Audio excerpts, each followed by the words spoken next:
Sa number 3, LTO Bacolod magapadayon sa pagpatuman sa pagpaagi sa mga light vehicles sa Motor Vehicle Inspection Center bangod wala pa sa minabaton nga memo gikan sa regional office. Samtang katapos ang transport group nga undok ang nagpatigayon sa transport caravan bangod sa sunod-sunod nga pagsaka sa bili sang produkto petrolyo. May report si Nico Delfin.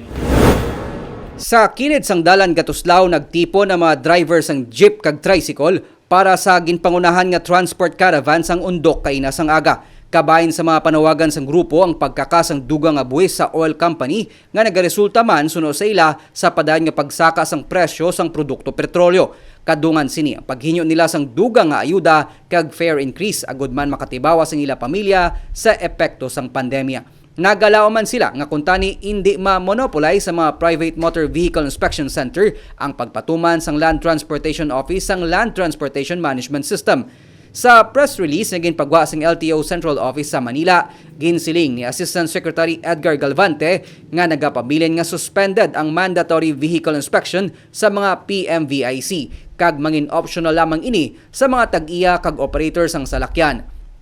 Ginklaro niya man nga ang mandatory vehicle inspection lamang ang suspended kag hindi ang operation sa mga PMVIC.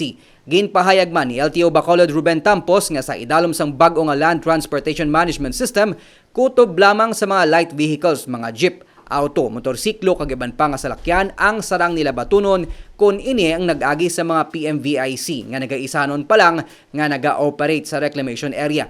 Bot silingon, ang mga salakyan nga nagapa-emission sa mga private emission testing center ang pwede lamang makaparehistro sa iban pa nga LTO districts sa probinsya nga wala pa sang LTMS kag wala sang PMVIC. Resort lang starting Monday for those light vehicle kag motorcycle starting Monday hindi na namon pag-process kag pwede na nila ma-process sa area nga hindi pa LTMS program. Maka-accommodate man ang LTO Bacolod sa mga vehicle registration application sa mga tricycle kag mga heavy-duty vehicle kasubong sang truck. Ang sa amon, gawlat na lang kami isang advice, no? Instruction from the top management. No?